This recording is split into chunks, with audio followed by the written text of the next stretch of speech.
охири ҳафтаи гузашта Ӯзбекистон эълон кард, ки барои пайвастан ба Иттиҳоди иқтисодии Авроосиё омодагӣ мегирад. Дар айни замон ҷунбиши мухолифин ислоҳот ва рушди Тоҷикистон бо нашри як изҳорот хостори ба узвивияти Иттиҳоди иқтисодии Авроосиё пайвастани Тоҷикистон шуд. ҳоло дар хати мустақим бо мо раҳбари ин ҷунбиш Шарофиддин Гадоев қарор дорад ва умедворем дар чанд дақиқаи дигар метавонем аз ӯ ба суолҳоямон посух бигирем. дуруд Шарофиддин. дуруд салом ба шумо ба бинандагони радиои Озодӣ. خب سوالی یکم این است که چرا همین حالا این پیشنهاد از سوی شما صدا می‌دهد؟ یعنی همزمان با پیشنهاد شوکت میرزیویف پرزیدنت ازبکستان، یعنی این تصادف است؟ نه، ما با این تصادفاً است. البته چون جنبش اصلاحات و رشد طول 1.5 سال است که با همین لاهیه کار کرده ایستاده است و اصلا ما برای رشد اقتصادی تاجیکستان چندین لاهیه‌ها را آماده کردیم. یکی از لاهیه‌های ما در نتیجه های گذراندن سنجش‌ها برای بالا برداشتن رشد اقتصادی تاجیکستان به این نظر رسیدیم که قدم اولیه در баланд бардоштани рушд ва бунёди корхонаҳои нав дар Тоҷикистон ин метавонад ворид шудан ба Иттиҳоди иқтисодии Авроосиё ба мо кӯмак кунад. шумо фикр мекунед Тоҷикистон аз узвивият чӣ фоида мегирад? бубинед, мо иқтисоди миёна ҳатто надорем. иқтисоди мо дар як ҳолати варшикастагӣ аст ва мо ба мубаддал гаштагем ба як кишвари масрафкунанда. و در اینجا میتواند آن نرخ و نواها و آن قیمتی که امروز در کشور ما هستند به اینها تا یک اندازه تا 30-35% نرخ آنها را پایان بیارد. خب ببینید شرافیدین، شما از فایده حالا چند جمله گفتید، من گپ شما رو فهمیدم، اما تا امروز 5 کشور که عضو این سازمان هستند ما و شما خوب میدونیم، اما طوری میبینیم لوکاشنکو برای مثال پرزیدنت بلاروس ظاهرا از داخل شدن به اتحاد پشیمان است، چون میگه سالانه کشورش 9 میلیارد دلار را از دست میدهد. همین گونه مردم قزاقستان و قرقیزستان نیز راضی نیستند، کشورها بین همدیگر مخالفت دارند. خب من و شما حدس میزنیم، شما میگید شما تحلیل کردید، اما آنها علاقه سود و زیان را به قول در پوستشون احساس کردند. از این شما نگران نیستید؟ ببینید، وقتی که قرقیزستان وارد اتحاد اقتصادی اوراسیا شد ماه اوگوست سال 2015 چندین شرکت‌های ترکی علاقه در قرقیزستان کارخانه بنیاد کردند و دارند شهروندان قرقیزستان در این کارخانه‌ها کار میکنند. چون آنها با نظرداشتی بازار روسیه و قزاقستان و دیگر جاها شما ما می‌خواستیم مشخص درباره اتحاد صحبت کنیم شرافیدین. بله، آن کشورهایی که به مثل قزاقستان و بلاروس از این زیان دیدن به خاطر آنها یک اقتصادی میانه داشتند. یک اقتصادی داشتن که در رقابت اقتصادی تاجیکستان که در پستر است، یعنی اونا میانه هستند، تاجیکستان پستر است. ببینید با نظر داشتیم معاشی که مثال شهروندان قزاقستان میگیرن، شهروندان بلاروس میگیرند و آن شرط و شرایط هایی که در قزاقستان و بلاروس هست در تاجیکستان یک کمی فرق میکنند. ما از لحاظ قوه کاری ما در اینجا برد میکنیم، از لحاظ که ما در آینده برق خودمان را تولید میکنیم، از لحاظ که ما اشیای خام داریم، همه اینها را جمع کنیم و به خلاصه اگر در آخر بیایم ما در جای زیان میبینیم، ولی فایده این اگر ما 30% در اینجا ضرر ببینیم ولی 70% دیگه ما در اینجا فایده میبینیم و برای بیشتر این برای مردم بیشتر کمک میکنه. اما ببینید شرافیدین، حالا توجیکان مثلا در تویوتا میگردند، در مرسدس میگردند، شما میخواید که آنها با ژیگولی بشینند؟ نه، چرا امروز شرکت های همین تویوتا و دیگر ها استحصالات در داخل اتحاد اقتصادی اوراسیا استحصال میشود. یعنی ببینید چون که روسیه نفت را ارزان نکرده است، فقط ژیگولی است که استحصال میکند و شما میخواید که تاجیکستان به همین راه برود. یعنی شرکت های بزرگی به مثل نیسان و تویوتا که شما قید کردید اینها علاقه در داخل اتحاد اقتصادی اوراسیا استحصالات خود را براه مانده، حتی مرسدس استحصال خودش را براه مانده. مسئله این مسئله راه حل خودش پیدا میکند، ولی масъалаи бозори нафту дигар ҳамон ндс ҳамон чизое ки дар дохили бозори ягонаи иқтисоди Евросия мешавад ҳамино аз байн меравад. ҳадди ақал 35%. аммо ман Шарофиддин, мо дар боло ҳам гуфтем ки Беларус шикоят мекунад ки ҳар сол тақрибан Русия монеаҳои нав мегузорад ва фоидаро танҳо Русия мегирад ва на онҳо, ва ӯ ҳатто рӯйрост ҳам гуфт ки ӯ пушаймон аст ки ба ин созмон ворид шудааст. бубинед иқтисоди Русия ба иқтисоди Беларусия ҳар ду қариб баробар ҳастанд. Вақте чизҳое ки баробар ҳастанд ҳамеша онҳо зиддиятҳо пайдо мекунанд дар манфиатҳои иқтисодияшон. дар масъалаи Қирғизистону Қазоқистон чӣ? дар масъалаи Қирғизистон дорад ҳаҷми маҳсулоти дохилияш рушд карда истодааст ва дорад қадам ба қадам ин зарарҳои газпромашонро аз худ карданд. чӣ кор карданд? газпромашонро аз худ карданд Русия. ҳама газро мехоҳанд, масалан онҳо истифода мекунанд. не дар яъне манзури ман ин аст ки бозор пурра ба дасти Русия аст. имрӯз бозор дар дасти ки аст? Бозори нафти Тоҷикистон дар дасти тоҷико аст албатта. не имрӯз мо бубинед дар дасти як қисматаш дар дасти Газпром аст 35%. 65 то 70%. аммо ба ҳар сурат тибқи қонунҳои Тоҷикистон амал мекунад. Шарофиддин, не рақобат дар бозори нафти Тоҷикистон вуҷуд надорад ва нархи имрӯз сӯзишвории Тоҷикистон қариб 30% аз нархи сӯзишвории Қирғизистон фарқ мекунад. шумо фикр мекунед ки он замон Россия яъне нархи нафтро арзонтар мекунад ва бензин арзон мешавад? бале баъзе масъалаҳо роҳи ҳалли худа пайдо мекунад. як соҳибкори тоҷик метавонад нафти хомро аз Русия харад ё аз Қазоқистон харад, дар Тоҷикистон оварда истеҳсол кунад. мо ҳамин чизи нафтиро дар Данғара чиноё сохтанд. ин бояд ба кор дарояд, ин бояд фаъолият кунад. мо аз ин лиҳоз мо бояд ки масъалаи роҳи нафти худро ҳал кунем. аз ино бештар вобаста дорад. медонед Шарофиддин, баъзеҳо ҳадс мезананд ки ин пешниҳоди шумо тарҳрезии Кремл аст. шумо ба ин чӣ мегӯед? ман гуфтам ки ин мо 1.5 сол дар ин масъала кор кардем ва тамоми иқтисоддонҳои мо ба ин хулоса омаданд ки роҳи якум даромадан рушди иқтисоди Тоҷикистон ин ворид шудан ба Иттиҳоди иқтисодии Евроосиё аст. мо ин пешниҳодҳоро мекунем ва мо манфиати инро медонем. чун бубинед худи муҳоҷирини тоҷики мо бештар бале зимнан манам дар ин бора ба шумо суҳбат карданӣ будам ва барои чӣ Кремл мегӯям, зеро ҳар замон Русия муҳоҷиронро ҳамчун фишанг истифода мекунад.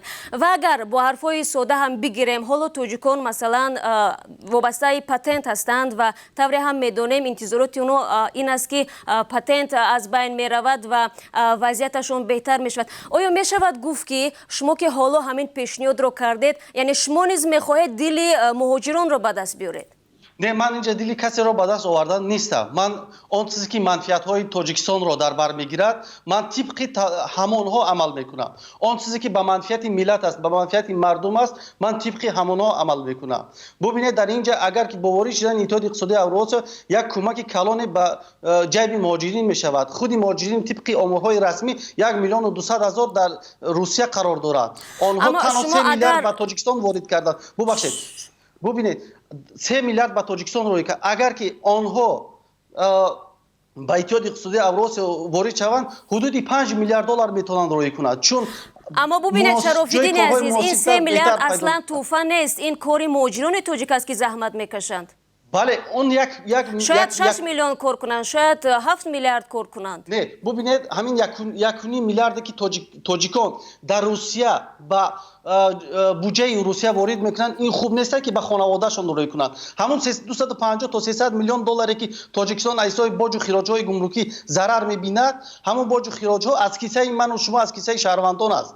агар ин масъала роҳи ҳалли худа пайдо кунад, ҳамин ҳам дар оилаи тоҷик даромад мешавад, ҳам 1.5 миллиард аз берун ба ҷайби Тоҷикистон меояд ки ин як сармояи бузург аст. аммо бубинед Шарофиддин, пас Қирғизистону Қазоқистон чӣ фоида гирифтанд ки мардуми тоҷик мегиранд? чаро онҳо шикоят мекунанд?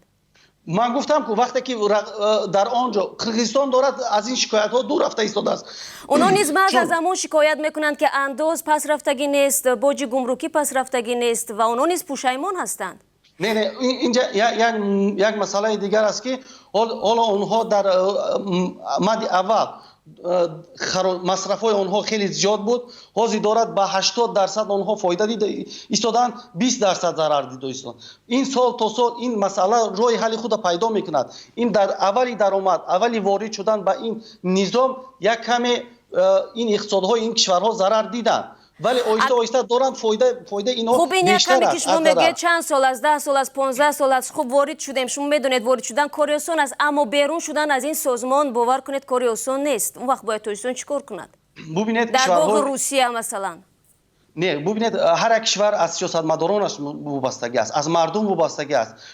سیاستمدارانی که با مردم خود تکیه نمیکنند همیشه آنها ترس دارند که در این یا آن مسئله باید که با منفعت‌های دیگر کشورها کار کنند. وقتی اگر سیاستمداران تکیه به مردم میکنند، هر یک کشور میخواد صاحب استقلالی خودش را حفظ کند. شرف‌الدین، شما پیشنهاد دارید که ما مثلا با روسیه رویم وزیر طبیعت روسیه کاملا قرار بگیریم؟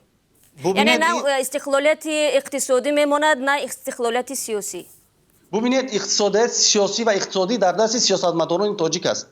هر سیاستمداری که اگر خواهد استقلالیت تاجیکستان را حفظ کند در دست اینجا یک نظام است. نظام از حفظ کردن استقلالیت فرق میکند. خب هر کسی که پول میدهد همون موسیقی را فرمایش میدهد.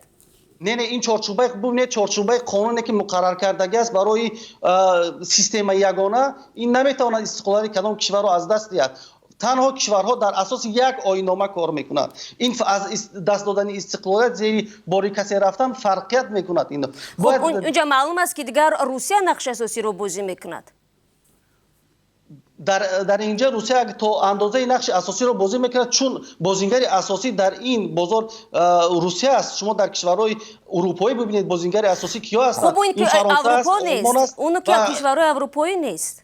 نه سخن این من مقایسه آوردیستم که این همه مقایسه اون قدر به فکر من این به اینجا مطابقت نمیکند، قابل قیاس نیست. شرف‌الدین، شما مثلا باید صحبت کنیم سر بلاروسیا، صحبت کنیم سر قرقیزستان، قزاقستان. مثلا بلاروسیا هر روز تقریبا از این چیز شکایت میکند و از طرفدار صاحب استقلالی خودش است. در این باره چی میگید؟ بیاید نزدیکتر به اینجا صحبت کنیم. من گفتم که اقتصادی بلاروس و قزاقستان با اقتصاد تاجیکستان مقایسه شونده نیست. مقایسه شونده نیست. هیچ وقت اقتصادی قزاقستان با روسیه میشود مقایسه کرد. ما میتونیم اقتصاد تاجیکستان رو با قرقیزستان با ارمنستان مقایسه کنیم چون جای مقایسه با اینها نیست. اگر اینها در زینه دهم باشن، من میخوام با بلاروسیا مقایسه کنم. نه چون نه اینجا جای مقایسه با بلاروس شده نمیتونه چون بلاروس در زینه 10 است، تاجیکستان در زینه 2 است. نمیتونیم دو رو با زینه 10 برابر کنیم. پس میتونم گفت که مقایسه شما درست است چون شما نیز قیاس دارید. نه ما مقایسه ما درست است.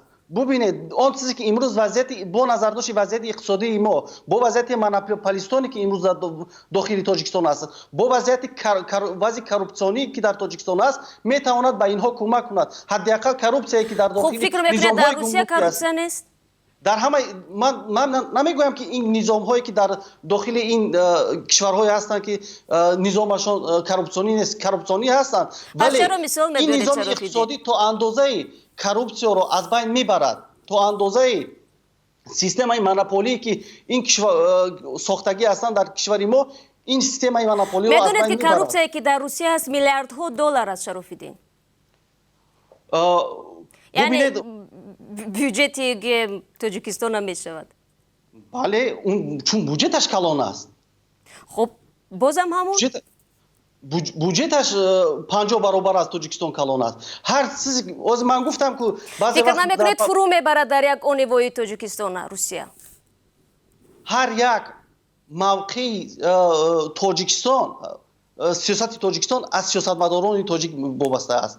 از بلند بودن سطح معرفت سیاسی مردم وابسته است که مردم با سیاستمداران در یک جایگی عمل کنند. چون امروز سیاستمداران یک توده علاهیده شدند و مردم در علاهیدگی هستند. اما یعنی چنین احساس میشد برای من خیلی تعجب آور است وقتی شما به حیث مخالفین از کرمل اینقدر حمایت میکنید. من از کرمل اصلا احساس میشد اینجا من اصلا حرف کرمل ما در اینجا صحبت نداریم. من اصلا در زبانم هیچ وقت کرمل رو نآوردم و نمیارم. چون من در بعضی سیاست‌ها با کرمل ضد هستم. پیشنهادتان از همونجا سرچشمه میگیرد؟ پیشنهادی من تماما از کرمل از یگانجا سرچشمه نمیگیرد. اون چیزی که طول سالهای اخیر کرمل پایفشاری میکند که تاجیکستان وارد شود و شما نیز به همین روش میروید. ببینید همین کشورهای در همین اتحادیه تمام کشورهای در آمدن بردهای زیاد کردن. چرا باید که تاجیکستان از این بردها مثلا روشن میتونید بگویید کی برد کرده از شراف‌الدین؟ خود قزاق‌ها، خود ارمن‌ها. چی برد کردن قزاق‌ها؟ برای مثال بگیرید. در قزاقستان در قرقیزستان ده ها کارخانه‌ها با جلب سرمایه‌گذاران ترک و دیگر کشورها به وجود آمد که آنها مال استحصال کرده شده با نظر داشت وضع اقتصادی همون کشور که در آنجا میزان معاش اینها پایان است، برق اینها ارزان است، با نظر داشت همین استحصالات آنها ارزان میافتد. شما اگر در تاجیکستان یک مال رو استحصال کنید کارگرتون رو برای مال استحصال کرده کیانا رو من کرده است که حالا به تاجیکستان بیایند؟ سازمان‌های ترکیه با نظر داشتی بازارهای روسیه، بازارهای قزاقستان، بازارهای بلاروس و یک کمی بازارهای خودشان چی میکنند استحصال میکنند. یعنی با وسیع کردن بازار برای سرمایه‌گذاران این شوقمند شدن یا که منفعت دار بودن آنها رو پیدا میکنند که در این بازار وارد شوند. ما قوای کاری ارزان داریم، برق داریم، محصولات داریم، سرمایه‌گذار رو جلب کرده میتونیم. بازاری با نظر داشت بازارهای کشورهای اما این جلب سرمایه‌گذار با اتحاد چی عمومیت دارد شراف‌الدین؟ یعنی فضای سرمایه‌گذاری خودش چیزی دیگر است، مثلا آزاد است، میتواند آمده فضای سرمایه‌گذاری آزاد است ولی سرمایه‌گذار همه برد و باخت خودش را می‌آموزد. می‌بیند که اگر که امروز بازار تاجیکستان 9 میلیون باشد من میتونم همین بازار ده آن چیزی که من نقشه دارم برای بازار من کم است. اما اتحاد چی دخل دارد به هر صورت؟ وقتی که من در مورد تاجیکستان وارد اتحاد است من انتخاب میکنم هم تاجیکستان را به خاطر جای کار ارزانش میام همون زواد فابریکه من در روسیه نمیسازم میام در تاجیکستان میسازم چون در روسیه معاش بلند است میام در تاجیکستان میسازم معاش کم است این 200-300 دلاری که کم است با استحصالات من رقابت پذیر میشود. حالا هم میتونن آماده سازند هیچ کس اونها را منع نکرده است. نه حالا اینجا چند بریرهای دیگر وجود دارد که آنها حکومت تاجیکستان منفعتدار نیست که با بعضی سرمایه‌گذارانی که با شرکت‌های خانوادگی ضد هستند اجازه دهد که آنها فعالیت کنند. وضع کورپسیونی نظام‌های سخت نمی‌گذارد آنها را وارد شود ولی در اینجا نظام‌های یگانه وقتی به وجود می‌آید آنها سرمایه‌گذاران را یک اندازه امنیتشان را ببینیم که تامین می‌کنند از این لحاظ. خب ببینید اگر ساختمان خود راغون رو بگیریم روسل آمد اما راغون رو نساخت و رفت چون در اینجا بعضی مشکلات ها پیدا شدند بعضی ضدیت های منفیت ها پیدا شدند آنها بعضی نقطه ها نرسیدند اول دیگر شرطنامه بود و بعدا آنها با بعضی سیاهکاری ها که راه دادن اینجا چی شد مسئله به دور دیگر گذرانده شد همینطور چنین احساس میشد که شما یک نفری هستید که از روسیه حمایت میکند و یک نفری اصلا به روسیه میل ندارم آن چیزی که امروز روسیه بالای تاجیکستان میکند من اصلا در بسیار سیاست‌هایش ضد هستم. اما از حرفای شما تماما بوی دیگر چیز میآید. نه من تماما من اینجا ببینید من منفعت وقتی که مهاجرین تاجیک است منفعت مردم است منفعت بازار تاجیکستان است منفعت به قشر دهقان تاجیک است من در اینجا از منفعت مردم حمایت میکنم. بله منفعت مردم گفتید پس هر کشور مشکل دارد و ما باید کوشش کنیم که تاجیکستان کوشش کند که خودش مشکلاتش را حل کند نه اینکه با امید روسیه شویم و امیدوار باشیم که با روسیه داخل میشویم و روسیه اومده مشکلات ما را حل میکند. من نگفتم که هیچ در داخل هر شدن کس منفعت خودش را ببیند در هر صورت. نه ببینید روسیه مشکلات ما را هیچ وقت حل نمیکند این فکر خام است که روسیه آمده مشکل تاجیکان مشکل تاجیکستان را حل میکند شهروندان تاجیکستان سیاستمداران تاجیک باید مشکل تاجیکستان حل کنند پس بگذاریم حل کنند آنها حل نکردند. مدت 27 سال است که مردم رو دارند به یک ورطه خرابی آورده رساندند. تمام اقتصاد تاجیکستان رو از بین بردند. تمام زواد و فابریکاها رو آهنپاره کردند. برادر بزرگ 70 سال مشکلات ما رو حل کرد. برادر بزرگ در مدت 70 سال اون یک دوره تاریخی بود. تاریخ رو میگذاریم در جای خودش. حالا امروزه زمان امروز رو باید چی فرق دارد؟ بله. چی فرق دارد اون دوره از این دوره؟ از اون دوره یک دوره گزارش بود. اون دوره یک دوره استثمار بود. اون دوره یک دوره بگوییم که بالای ملت تاجیک. اما اون وقت ظاهرا احساس میشد که تاجیک را حرمت میکنند. حالا معلوم است که موقع تاجیک در روسیه چگونه است. خود شما میبینید وضعیت رو چگونه مناسبت است با صدها هزار مهاجری که در اونجا رفته مهنت حلال میکنند و چی برخوردی بده میبینند به مثل ببخشید شما هم میدونید. ببخشید من بسیار از این خود شما نیست عذر من دور نمیروم. خود شما وقتی که در اونجا رفتید با شما چیکار کردند؟ من میدونم ولی من پس باز شما حمایت میکنید یعنی؟ نه این ببینید یک تا من هیچ وقت مسئله شخصی خودم رو با مسئله ملت پیوند نمیکنم. یک دو من اون چیزی که بر ملت من گذشته ایستاده است این عیب سیاستمداران تاجیک است که از ملت خود در روسیه دفاع نمیکنند و ملت رو بی‌صاحب گذاشتند. این سبب این همه رو من در این میبینم. و خب یکی شما از جواب که حالا در روبروی ما میشینید و روسیه رو از روسیه حمایت میکنید.